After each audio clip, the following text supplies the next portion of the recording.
வாழ்க வளமுடன் நண்பர்களே. இந்த பதிவில் நம்ம பார்க்கக்கூடியது மகர ராசி நண்பர்களுக்கு எந்த ராசி நண்பர்களால் பாதகமான பலன்கள் ஏற்படும் அப்படின்றத பற்றி தானுங்க ஆதாரபூர்வமாக இந்த பதிவில் நம்ம பார்க்க போகிறோம்.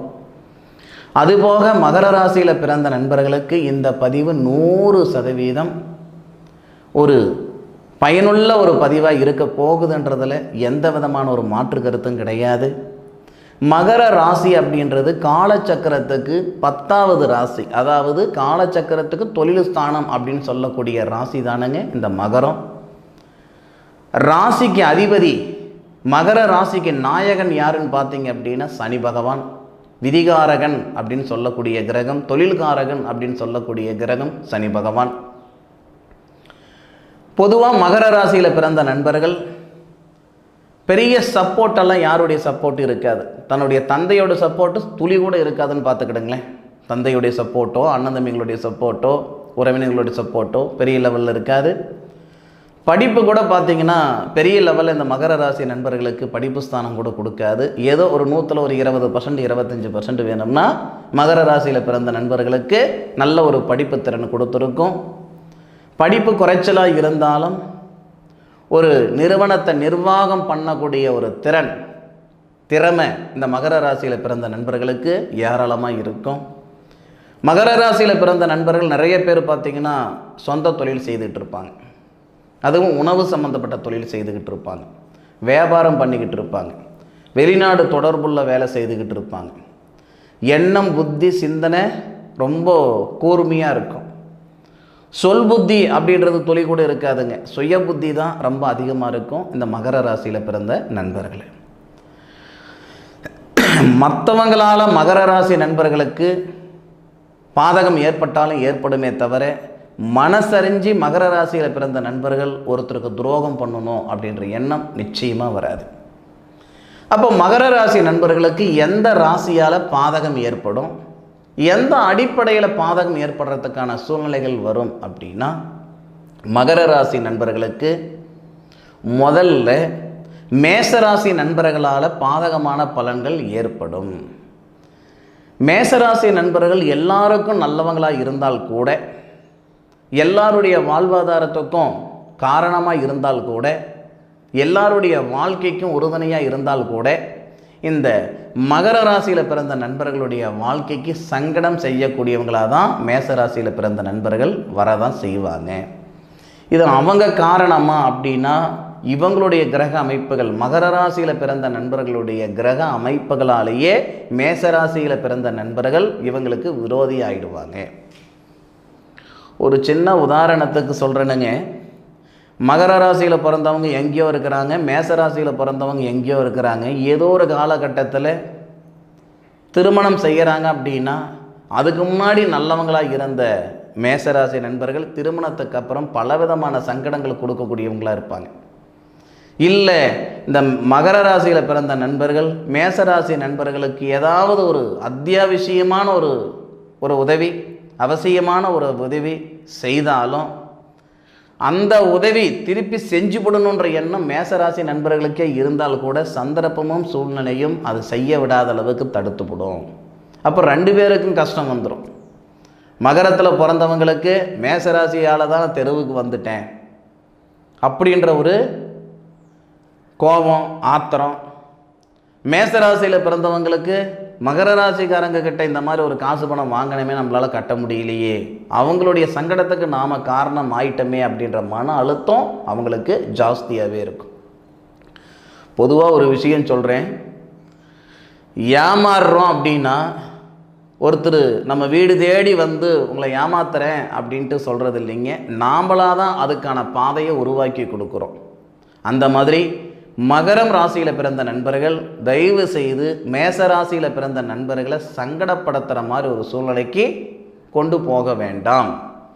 மேசராசி நண்பர்களை திருமணம் பண்ணலாமோ, அல்லது மேசராசி நண்பர்கள் கூட சேர்ந்து பிஸ்னஸ் பண்ணலாமோ, அல்லது மேசராசியில் பிறந்தவங்களுக்கு காசு பணம் கொடுக்கலாமோ, வேண்டாம். இது கண்டிப்பாக மகர ராசியில் பிறந்தவங்களுக்கு ஒரு நேரம் இல்லைனாலும் ஒரு நேரம் சாமி சத்தியமாக சங்கடம் வரதான் செய்யும்.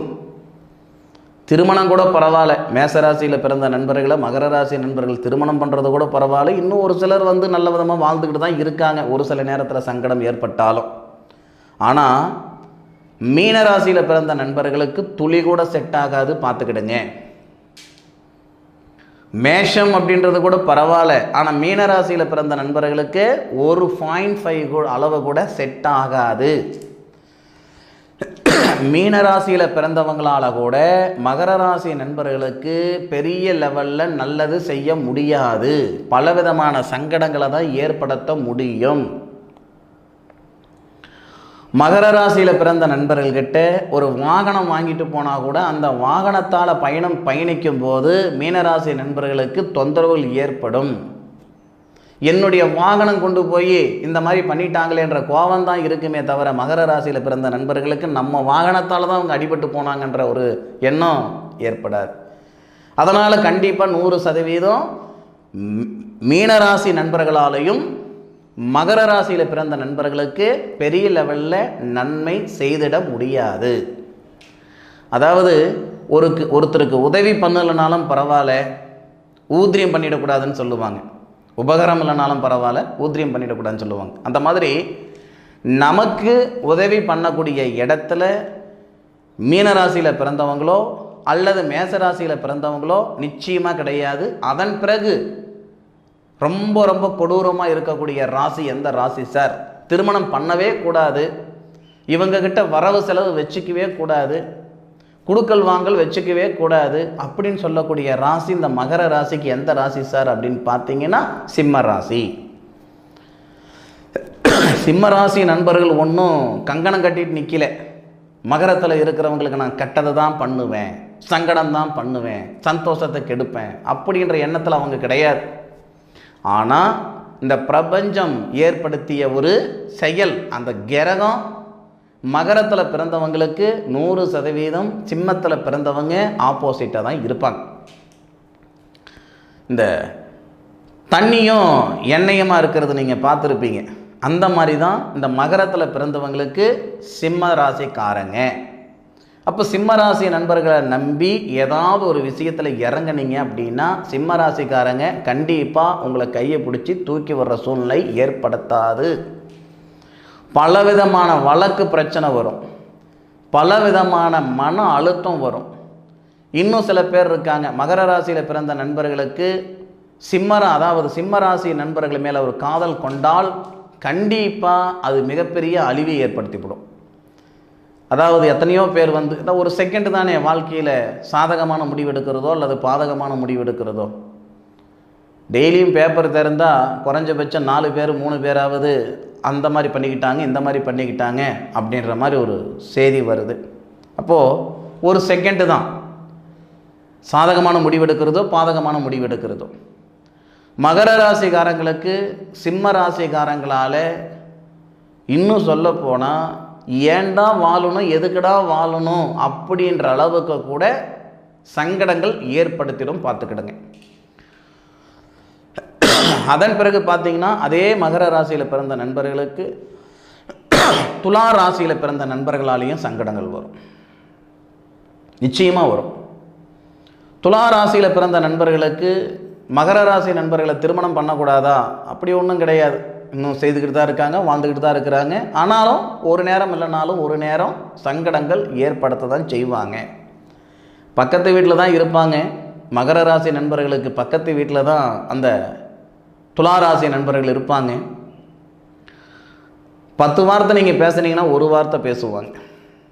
இந்த மாதிரி ஒரு சங்கடங்கள் நிச்சயமாக இருக்க தான் செய்யும். பொதுவாக நாம் மற்றவங்களை குத்தம் சொல்கிறது அப்படின்றது ஒரு புறம் இருக்கட்டும், நாம் மற்றவங்களை சங்கடப்படுத்துகிற மாதிரி ஒரு சூழ்நிலை உருவாயிடக்கூடாது. அப்படின்னா மகரம் ராசியில் பிறந்த நண்பர்களுக்கு மீனராசி நண்பர்களோ, மேஷராசி நண்பர்களோ, சிம்ம ராசி நண்பர்களோ, துளாராசி நண்பர்களோ, இந்த 4 பேராலையும் நிச்சயமாக மறக்க முடியாத ஒரு அடி, மறக்க முடியாத ஒரு அனுபவம் கண்டிப்பாக கிடைச்சிருக்கும் அல்லது கிடைக்க போகுது.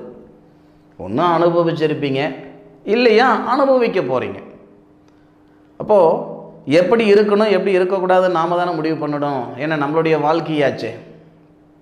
அப்போ முடிஞ்ச அளவுக்கு எப்படி இருந்தால் சரியாக இருக்கும் அப்படின்றது உணர்ந்து சரியான ஒரு அமைப்பில், சரியான ஒரு வாழ்வாதாரத்தில், சரியான முறையில் வாழ்ந்துக்கிறதுக்கு முயற்சி பண்ணுங்க.